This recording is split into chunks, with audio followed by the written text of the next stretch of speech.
Today, I'm going to speak to you about some of the options that we will have on the table. They were already mentioned by two previous distinguished speakers.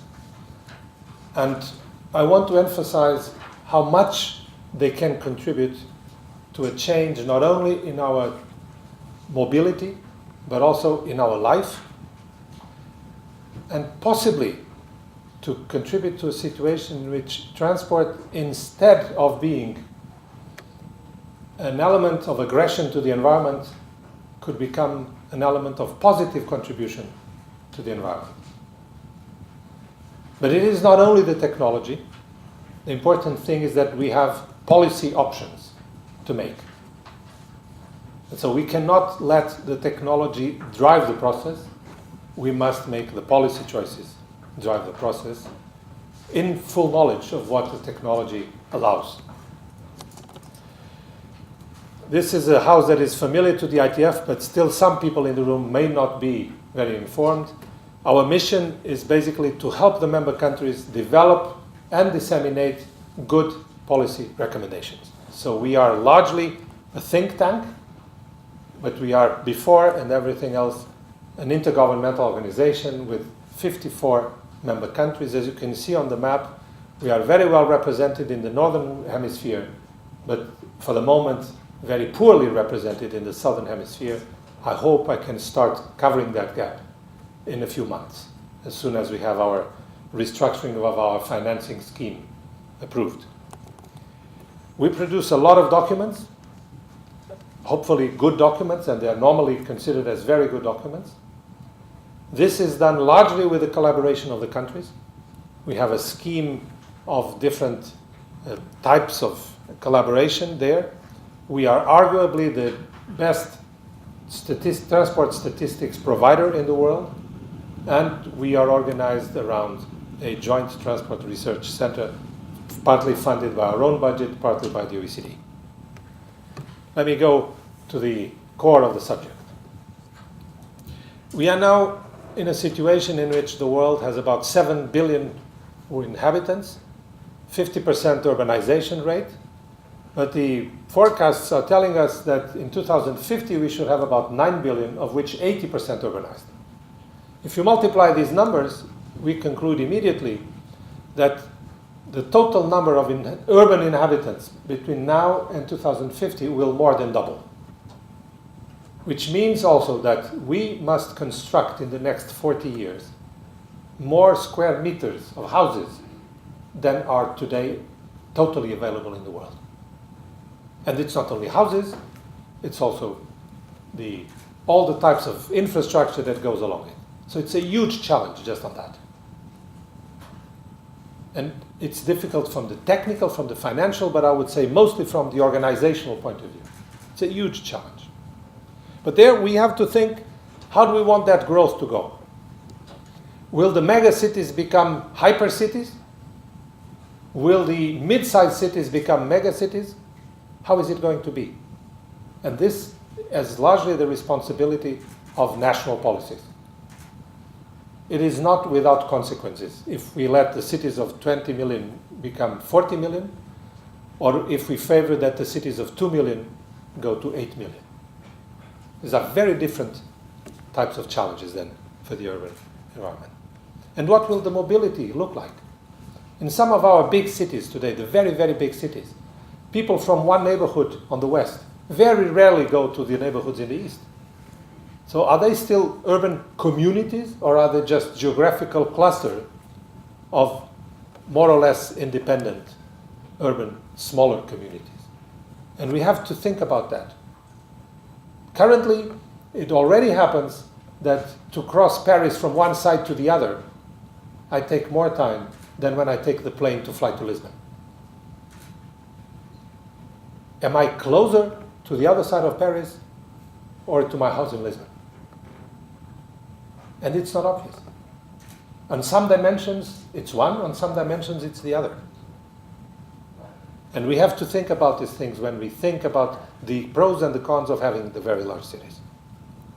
Then we're also seeing that because of the way that many of the economic policy has been developed in the last few years, or the last decades, I would say. We are having in many of the developed countries an increasing gap between the very rich and the very poor. And the middle class is being squeezed. In some countries, it's even almost vanishing. This creates problems for the supporting of the costs of urban mobility to a large part of those inhabitants. We also see that the total number of vehicle kilometers, road vehicle kilometers in some of the most developed countries has peaked out. This is a very famous picture that we've had in our reports of 2011.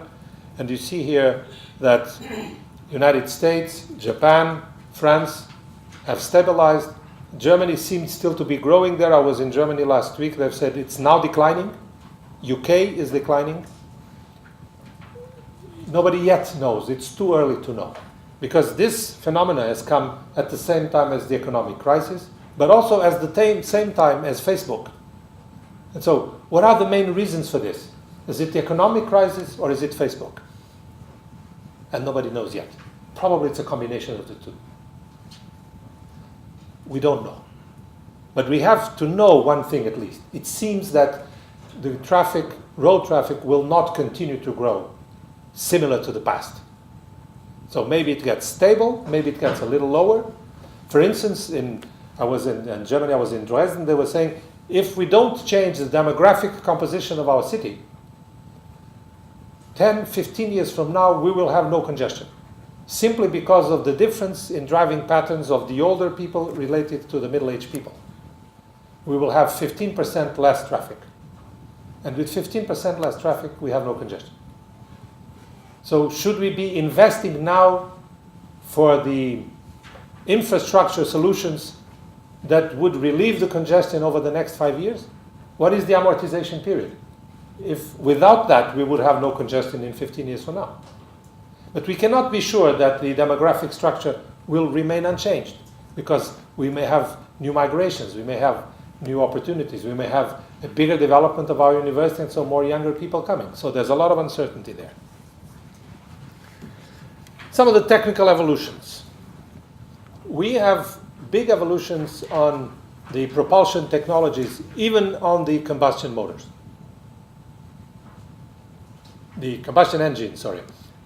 We see that 10 years ago, the normal consumption for a mid-sized car would be something like 9 liters to the 100 kilometers. Now they are announced at 4 liters. The reality is probably more 5 than 4, so there is a little gap between what is announced and what is the reality when you have the car and you're driving it, but still, it's a very big reduction. We see that there are big investments being made on electrified cars, from the purely electric to the hybrids, and the electrical component being associated with batteries or fuel cells. And 1 week you read that something great is coming up on batteries, and 2 weeks later you see that something great is coming on fuel cells.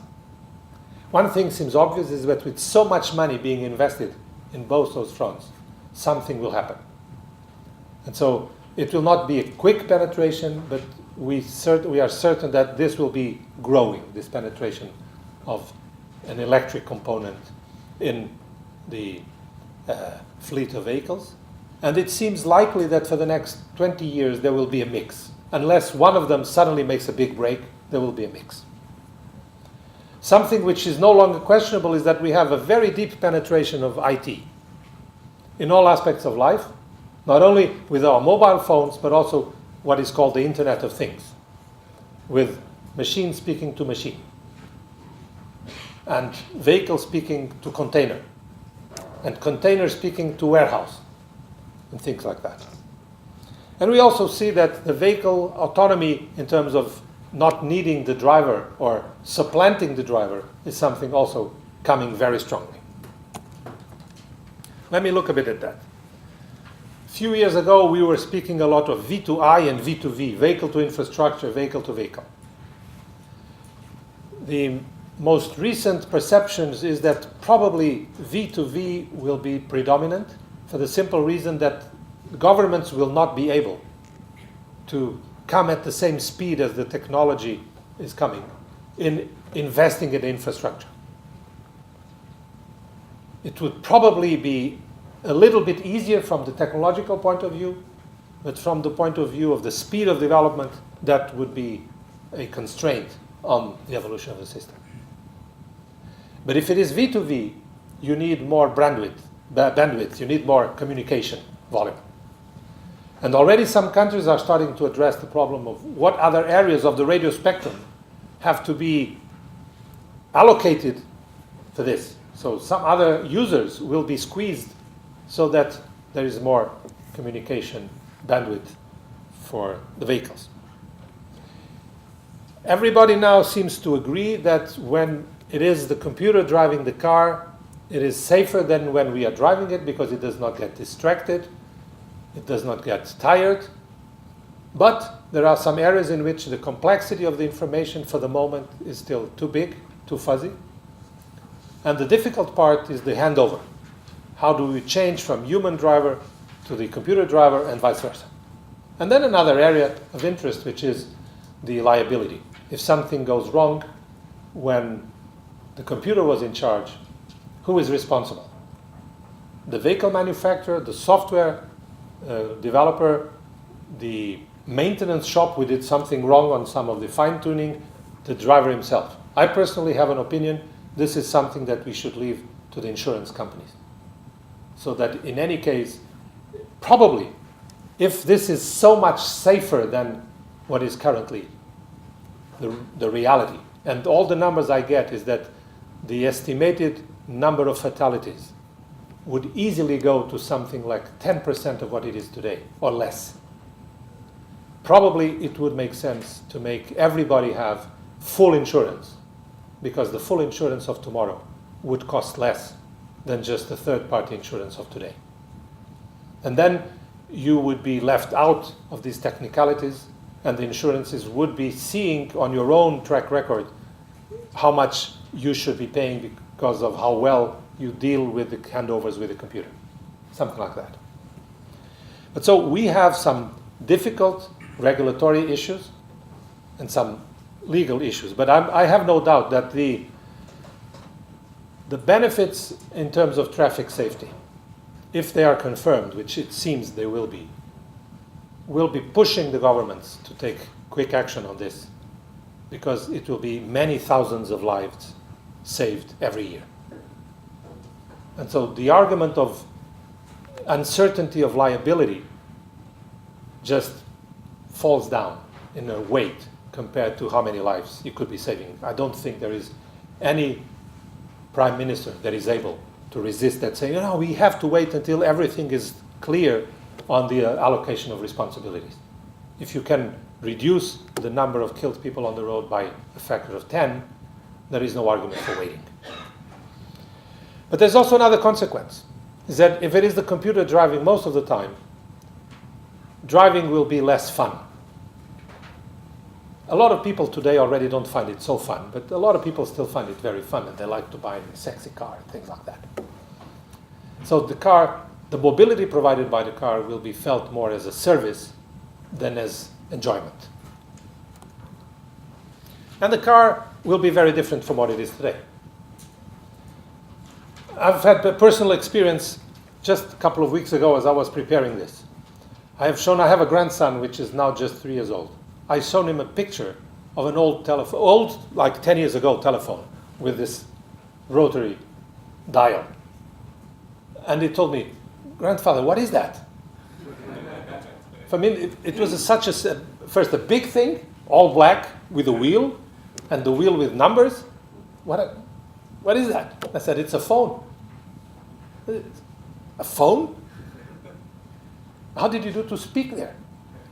And you could not see the other people like he sees me. I Skype to them every 2 or 3 days a week from Paris, and he's seeing me and I'm seeing them and all of that. So he could not understand that this had the same name as the object that he has. For him, it doesn't say cellular phone or anything like that. For him, the cellular phone is the only type of phone, of course. Even the phones on the house, they look similar. They are this typically kind of Wi-Fi based phones. They are connected still to the line, but for them it's a small object that you put up in your ear. That's all. So it will be different. And none of us, even 10 years ago, thought that mobile phones would be doing all the things they do today. Today, probably a lot of the things we do with the phone, if you look at how many minutes of the day you are phoning or doing other things with your phone, even the name phone is not appropriate. You should be, probably you're spending 5% or less of the time in which your phone is being used actually speaking to other people on the phone. And probably none of us in this room has chosen his most recent phone based on the quality of the sound.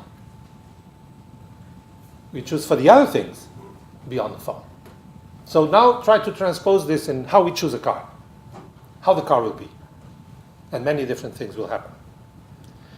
And it is possible that we will also see something which is, because of the possibilities that this autonomous drive will bring, and I will be developing that a little more, it is also possible that we will have pressure from the citizens to have less dominant presence of the car in terms of space consumption. People will want more space to walk, to have gardens, to have other types of facilities, but things which are dedicated to the people and not to the people when they are in the cars. And the possibility will be there. And we will also have, possibly in some developing countries, but also in the very dense urban areas of the more developed countries, other forms of smaller cars. Japan is working a lot on that. I imagine Korea as well. Really, really small cars. I don't think this will have a long life, because with all the other developments we will have here, possibly the horizon of social interest for the very small cars will be limited to 10, 15 years. Then we will move to something different, as I think we will be seeing now. On public transport, we have today a big problem.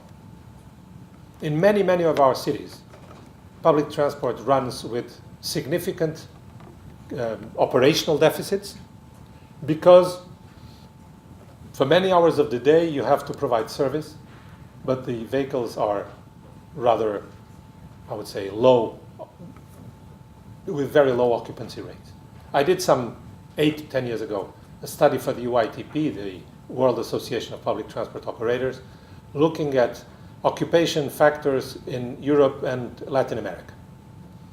And amazingly, and probably in Japan or Korea it will not be very different, amazingly, the average load factor of an urban bus throughout the hours of operation of the day was only 19%, which is as low as a car of 5 with just the driver. So at peak hours they are very densely occupied, but outside of the peaks, occupation falls very strongly. But you still have to amortize the vehicle and you still have to pay the driver. And one of the consequences of that, together with the fact that the prices are not so high, is that in many European countries, operational fare box revenue covers about half of the total cost. But we have a problem. Again, in many of those countries, and possibly also here in Asia, the fiscal responsibility for that stays with the local authorities, with the municipalities, who are also responsible for the care of the elderly. And many mayors in France have been telling me just what I was hearing before in Portugal. 5 years down the road, we will not have money to cover the care of the elderly and public transport subsidy. Something has to give. And I think these prospects of the IC-connected cars, IT-connected cars and vehicles in public transport will be probably the key to the solution. Because we will have, probably, we have the option of having, again, when I'm saying we will have, all of this depends on policy choices. So we may have, if we want, demand-responsive vehicles that will be acting like non-scheduled public transport. If you want the simplest concept the simplest expression I can use for that is shared taxi. You call with your mobile phone, you call a taxi, you say where you are, where you want to go, the computer will allocate you a vehicle which will take you with no transfers and very little lost time with deviations to bring other people on board, because all of these are matched optimally. And because the load factor will be much higher, the price will be at about the same level of today for each person, but the revenue per vehicle will be much higher. I brought to the ITF my colleague who was working with me in Lisbon. He's there now for 1 month. We should have results in 2 or 3 weeks. And the first indications confirm our suspicions that there is a very good scope of opportunity there. And you may have smaller vehicles. We are trying this with vans of maximum 8 passengers.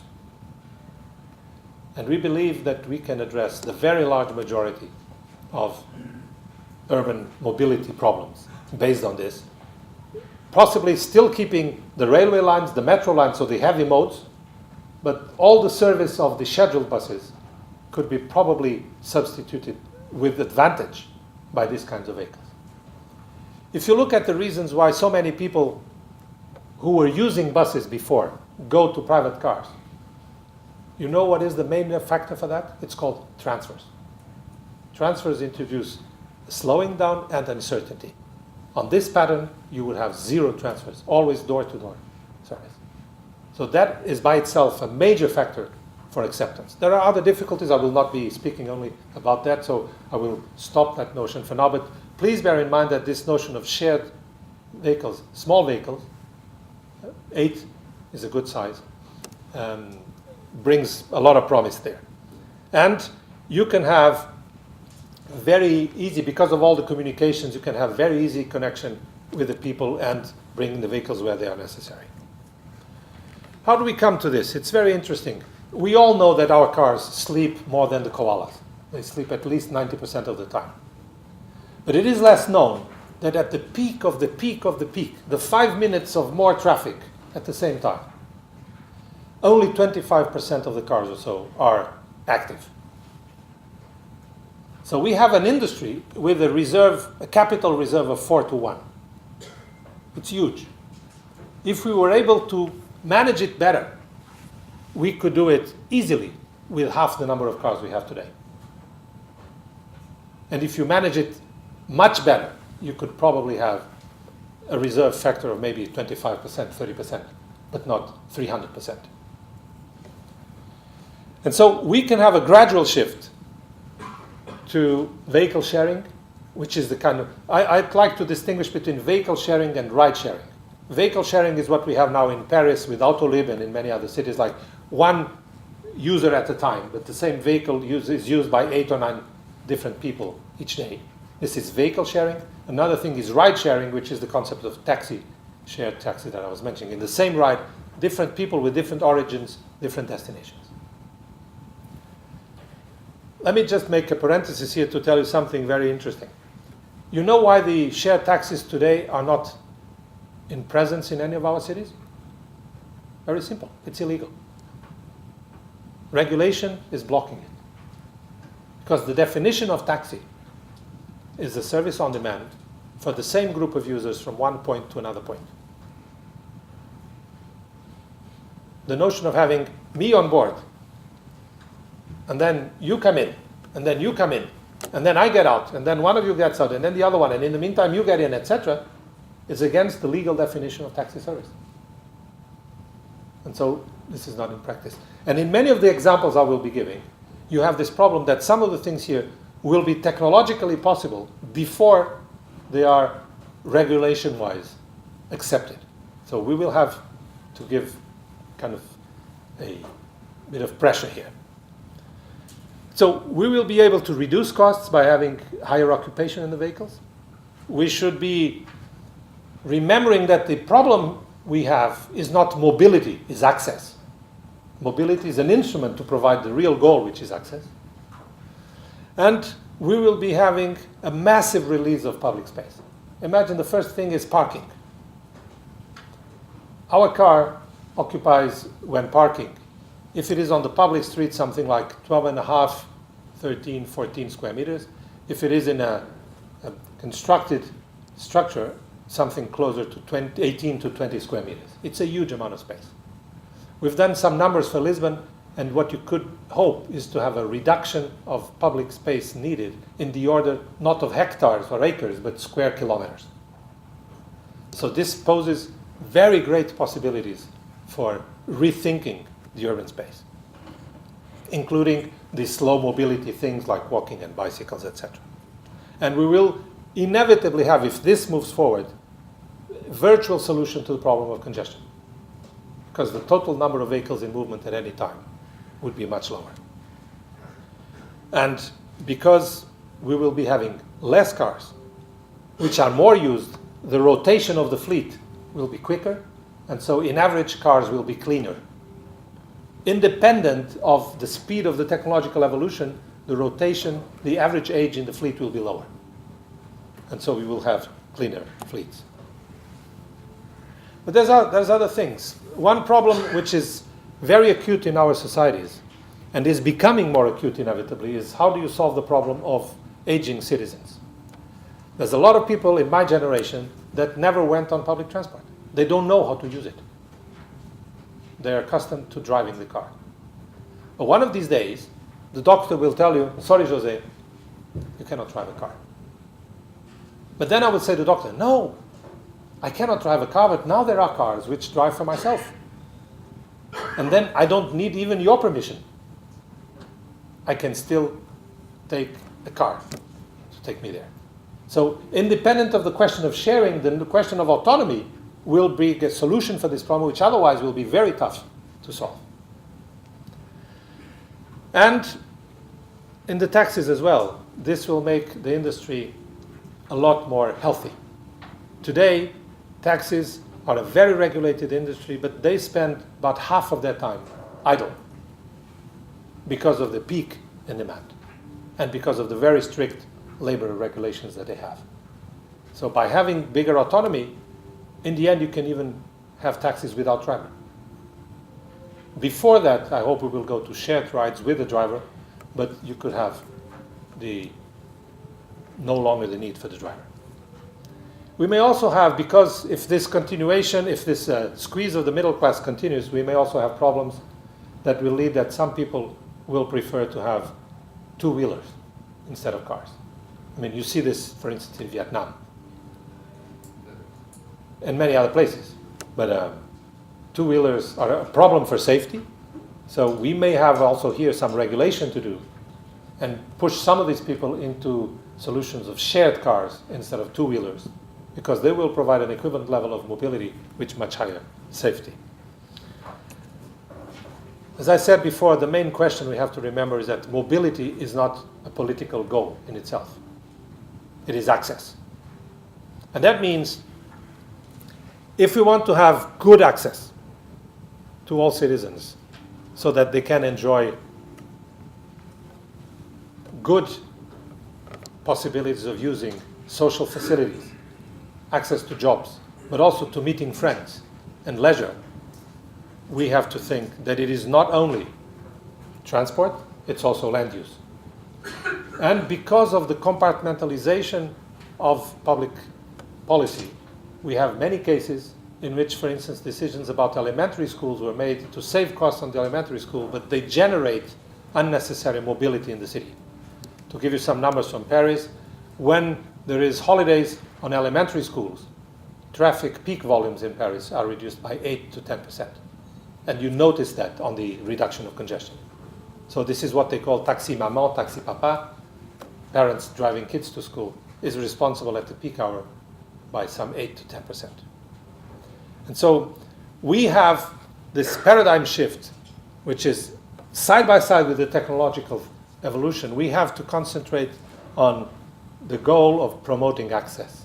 And in many cases, if you do it properly with the land use, it will mean, and some of the regulation as well, it will mean that you may have less person kilometers. And then if you do it with shared solution, you will have a lot less vehicle kilometers. But people living better, a different lifestyle from today, of course, but better. And ecologically more sound. So we have to have also more conditions for walking and biking. That means better public health and a lot less emissions. So there's a possible future there. And what we see today is that If you look at the success of shared bikes in many cities around the world, it means people are willing to do that.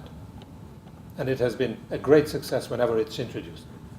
Even the electric car with its own technological risks in Paris has been introduced, and the only public subsidy that was given to that was the allocation of free parking spaces for that. But the private investor who made it has already made a request to increase the size of the fleet, and he's having discussions with other cities for also making the investment there. So probably it means there's good response from the market.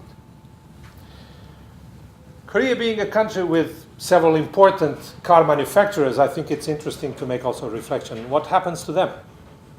Did you say a lot fewer vehicles? What happens to them? And I think their business model has to be adapted. They will be selling fewer cars, but they will be selling a different product. Basically, I think what they will be selling is mobility services, car-based mobility services. And that means if they want to have a larger part of the value chain, they will have to be also transforming themselves into mobility managers, to be providing that the service, not exactly the vehicle.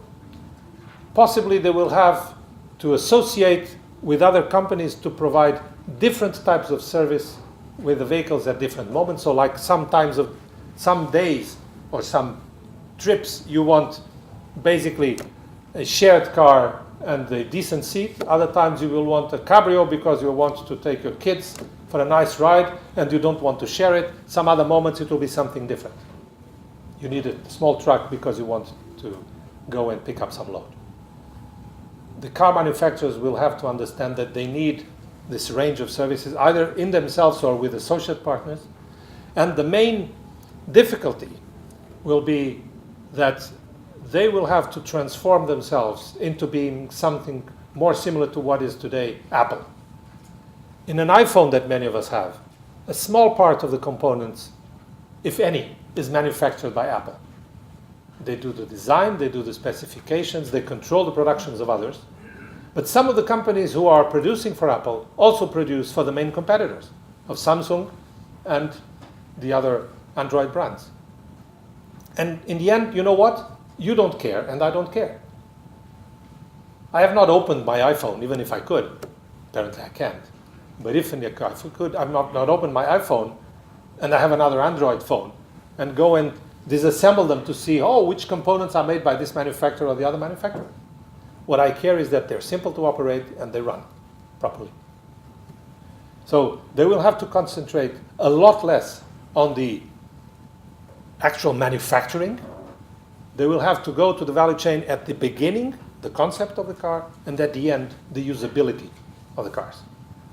And of course, they will have to know what to manufacture, but this will be largely passed to others. And one of the difficulties will be, I think, that how you sell this. Today, what you have in the mobile phone industry, for instance, that a lot of things are, you don't buy the phone at the beginning, you sign a contract for 2 years, and then the phone is coming in small installments. I think the relative value of the car in relation to the service, and also the fact that the cars will largely be shared, doesn't allow us to say this will be the model. But I would say that probably one of the major challenges they will have will be to obtain customer loyalty. Because if you have so much choice of shared cars, why should I always choose a Hyundai and not a Nissan or a BMW? Because Hyundai is proposing me a better deal, saying that you have here a package of 300 hours over the next 2 years at your discretion, with the possibility that 10 of those hours will be in differentiated vehicles. And that means I will have a nice deal, but I will be stuck to the same brand or group of brands. Guess where this happens? In the airlines. Today, try to have a flight in which you are combining an Air France flight with a Lufthansa flight, and you pay hell. When you put your foot in an airplane of one of the alliances, you have to fly the whole way through in the same alliance. And here, I think we will have similar things of instruments for loyalty will be one of the key things we will have. But we will also have smarter modal integration, even with the modes that will persist, like the rail or the ferries and things like that. Because whenever the vehicle is having a problem, let me tell you a story. Some 10 years ago, I was on my way, curiously, I did not live in France, but this happened in Paris. I was on my way to the airport to go back to Lisbon after a meeting of a project. And there was an accident which led the passenger, not with our train, but with the train in front, and our train had to stop in the middle of the track. They were able to take it slowly to the next station. And then they said, we are calling buses to take you in the direction of the airport. Well, there's a little problem. A train of those, of the RER B, as they have it there, takes 2,000 passengers, and it was full. How many buses do you need for that? 40, 45? How long does it take to mobilize them? How long does it take to fill them? And how long did it take for RATP to start calling the buses? So I immediately saw, I'm going to lose my flight. And so the same thing that happened to me happened to another 40 or 50 people who quickly came out of the place where the buses would be announced, and we went to the taxi stand. Guess what? There were 2 taxis. This was a little suburban town. What do you do not to lose your flight? And I think I was smart because I took the train on the other direction, back to the center of Paris, to the Gare du Nord, which is the main station where there are plenty of taxis. Then I took a taxi all the way, and I still got my plane.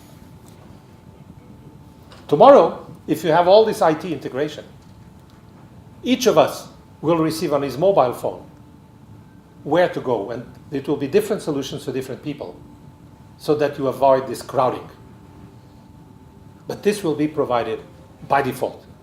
When you get a transport with some of these companies, you will have, the authority will have forced the operators to have this kind of integration agreements, even in case of rupture. And this is only possible when all the passengers are IT connected, all the vehicles are IT connected. Having shared cars instead of your car is also a good thing, because today, sometimes you need your car. So, it's happened to me so many times that I was taking my car in the morning because I needed my car for the trip just before dinner or for dinner. And I would not have the time to go back home and pick up the car. So I took the car for the whole day. Some things it's the contrary. You need the car at 8 o'clock in the morning to go to some place where you come out at 10, but then you are stuck with the car for the rest of the day, and you have to bring it along. So the costs of having the car as a non-autonomous beast are significant. And if you can move out of there, this will be easier. So, in conclusion, we have very marked differences ahead. Too many things are changing at the same time to be able to do strong forecasts. The number and size of cities will change. The traction, the propulsion technologies will change for the vehicles. The hazards and losses associated to road accidents will change. And the connectedness of people and things will change. It is not questionable. All these 4 things will happen. We don't know exactly at what speeds, in what intensities, but they will happen. But this gives us multiple choices in urban mobility. And so we don't have a determined future. What we have to understand is that the policy choices we make will have strong consequences, not only on the technologies that are chosen and on the regulation of those technologies, but also on the distribution of access to jobs and services, on the evolution of lifestyles, and on the evolution of the cities themselves. So what we cannot allow ourselves is to make those choices without bearing in mind the consequences on the other domains. That would be to be very short-sighted, and this is something in which I hope your work and our work will help avoid this short-sightedness. Thank you for your attention.